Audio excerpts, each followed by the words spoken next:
దేశవ్యాప్తంగా లోక్సభ ఎన్నికలకు సమయం మరింత దగ్గర పడుతుంది. ఈ నేపథ్యంలో దేశవ్యాప్తంగా రాజకీయ వేడి కాకరేపుతుంది.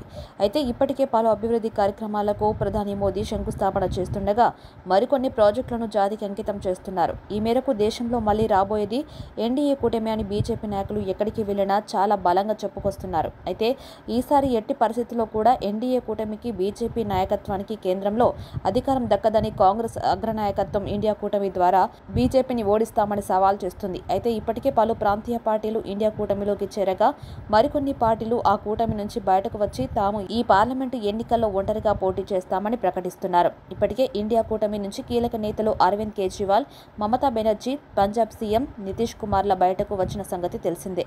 అయితే వీరిలో నితీష్ కుమార్ మాత్రం ఎన్డీఏ కూటమిలో చేరి మళ్లీ తిరిగి బీజేపీ సపోర్టుతో సీఎంగా ప్రమాణ స్వీకారం చేయగా మిగతా అగ్రనేతలు మాత్రం ఒంటరిగా పోటీ చేస్తామని ప్రకటించారు. ఇండియా కూటమిలోంచి కీలక నాయకులు బయటకు వెళ్లిపోవడంతో బలం పుంజుకుందనుకున్న కాంగ్రెస్ కూటమి బలహీనపడింది.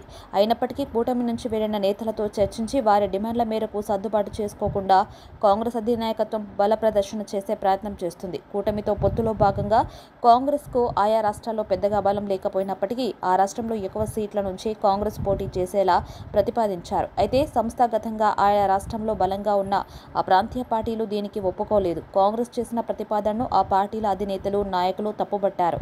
ఈ మేరకు సీట్ల సర్దుబాటు కొలికి రాకపోవడం, అనుకున్న స్థాయిలో కాంగ్రెస్ పార్టీకి, ప్రాంతీయ పార్టీకి నాయకులు అనుకూలించకపోవడం ఆ కూటమిలో విభేదాలకు దారితీసింది. దీంతో పలువురు నేతలు ఆ కూటమికి అధికారికంగా గుడ్ బై చెప్పకపోయినా కాంగ్రెస్ విధానాలు నచ్చక తమ దారి తాము చూసుకుంటున్నామన్న దిశగా కూటమిని వీడిపోతున్నారు.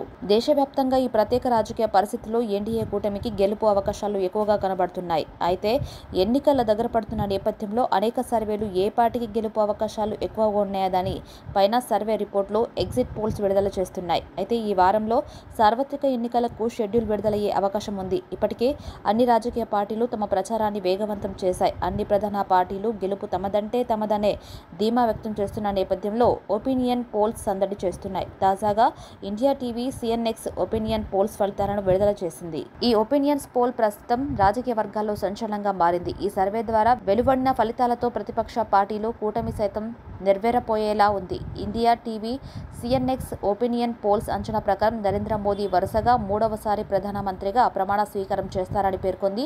543 లోక్సభ సీట్లలో బీజేపీ నేతృత్వంలోని ఎన్డీఏ కూటమికి 378 సీట్లు వస్తాయని ఇండియా టీవీ సిఎన్ఎక్స్ పేర్కొంది. India TV CNX opinion polls ప్రకారం భారతీయ జనతా పార్టీ సింగిల్గా 335 స్థానాల్లో విజయఢంకా మోగిస్తుందని అంచనా వేసింది.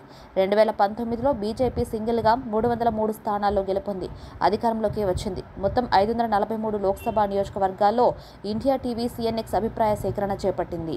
ఈ ఒపీనియన్స్ పోల్ ప్రక్రియ ఫిబ్రవరి 5 నుంచి ఫిబ్రవరి 23, 2024 సంవత్సరం మధ్య ప్రజల అభిప్రాయాలు సేకరించడం జరిగింది. మొత్తం 1,62,900 మంది ఈ ఒపీనియన్ పోల్స్లో పాల్గొన్నారు. ఇందులో 84,350 మంది పురుషులుండగా 78,550 మంది మహిళలు ఉన్నారు. India TV CNX opinion polls ప్రకారం దేశంలోని హిందీ బెల్ట్లో బీజేపీ బలంగా ఉందని పేర్కొంది. హిందీ భాష మాట్లాడే చాలా రాష్ట్రాల్లో బీజేపీ విజయఢంక మోగిస్తుందని అంచనా వేసింది. దక్షిణ భారతంలో మాత్రం చెప్పుకోదగ్గ ప్రదర్శన కనబరచలేదని అంచనా వేసింది. అత్యధిక జనాభా కలిగిన ఉత్తరప్రదేశ్ రాష్ట్రంలో ఏకంగా 74 సీట్లు బీజేపీ గెలుస్తుందని వెల్లడించింది. అయితే గత 2019లో జరిగిన లోక్సభ ఎన్నికల్లో 71 స్థానాల్లో బీజేపీ విజయం సాధించింది. ఎన్డీఏ కూటమిలో భాగస్వాములైన రాష్ట్రీయ లోక్దల్, అప్నా దల్ చెరో 2 సీట్లుగా గెలవనుండగా అఖిలేష్ యాదవ్ పార్టీ మరో 2 సీట్లు గెలిచే ఛాన్సెస్ ఉన్నాయి. నెహ్రూ, ఇందిరాగాంధీ హయాంలో ఉత్తరప్రదేశ్లో ఒక వెలుగు వెలిగిన కాంగ్రెస్ ఈసారి ఒక్క సీటు కూడా గెలవదని అంచనా వేసింది. దీంతో పాటు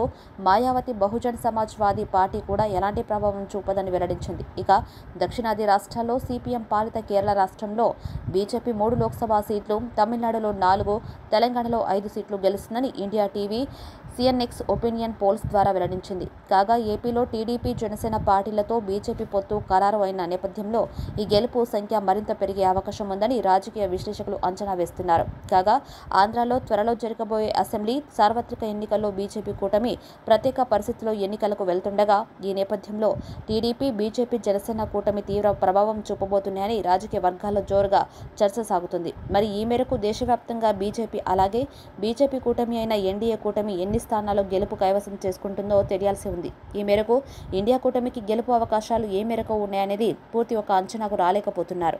మరి రానున్న లోక్సభ ఎన్నికల్లో ఏ కూటమి ఎన్ని స్థానాలు గెలుచుకుంటుంది? తెలంగాణలో బీజేపీ ఎన్ని సీట్లు గెలుచుకుంటుంది? ఏపీలో బీజేపీ కూటమి ప్రభావం ఎలా ఉంటుంది? దక్షిణాది రాష్ట్రాల్లో బీజేపీ ఏ మేరకు ప్రభావం చూపుతుందనే ప్రశ్నలకు సమాధానం తెలియాల్సి ఉంది. మరి ఎన్నికల ఫలితాలపై మీ అభిప్రాయం కామెంట్ రూపంలో తెలియజేయండి.